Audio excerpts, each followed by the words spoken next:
It's a pretty grim statistic now that more than 40% of marriages end in divorce. The highest number of marriages failing are between very young people, between 25 and 29. Yeah. Now, with more and more employers asking people to move abroad in a global working environment, this means that children could get caught up, one parent being asked to move abroad to a different country, in a divorce situation.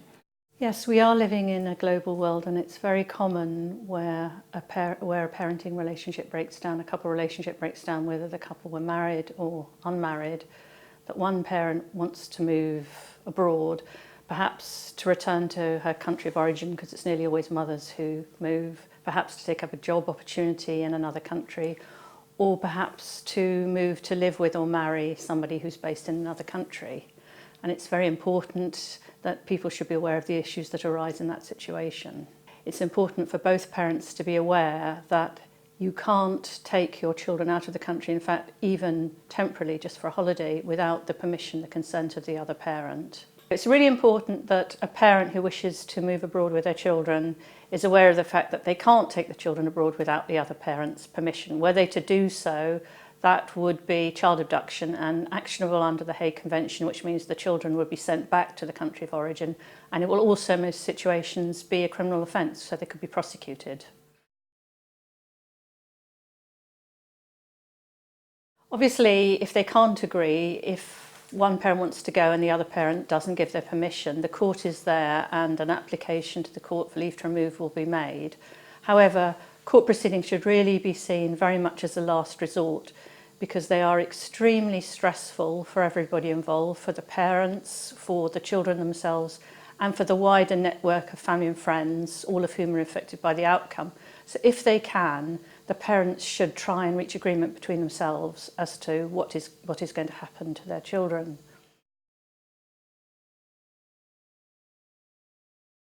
There are various ways they can do this. First of all, obviously just talking between themselves. Some parents can do that, although many people find that very difficult because their positions tend to get polarised. They may get angry with one another as they see the situation differently. Another option is family mediation, where parents sit in a room with a third person, the mediator, who's an impartial person who's there to facilitate their discussions and to help them reach agreement.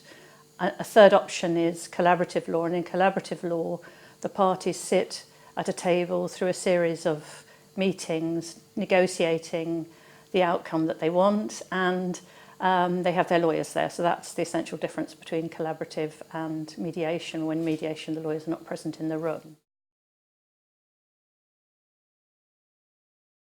The father himself might move, and that's possible in a situation where they're both nationals of the same country. Sometimes that's possible.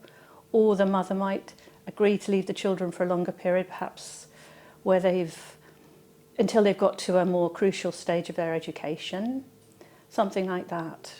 If they're prepared to be flexible and address each other's concerns, or the parent who wants to relocate may help make provision financially by way of a fund of money, perhaps, to make it easier for contact to take place in the country they're moving to and in England.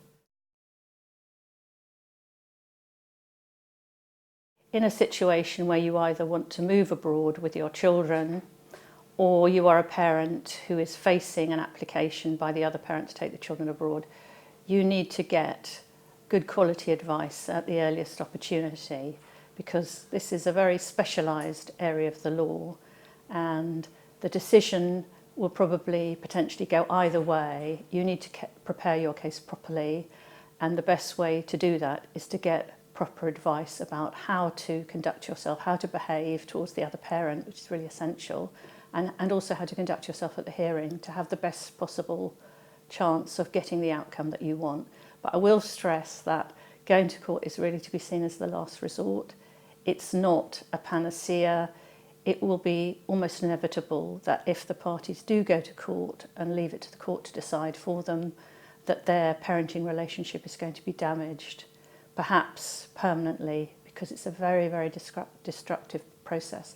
And it's much better for those parents if they can just put a bit more effort into thinking of outside the box, listening to each other, and coming to a negotiated agreement about what should happen to their children, rather than leave it to a judge to decide for them.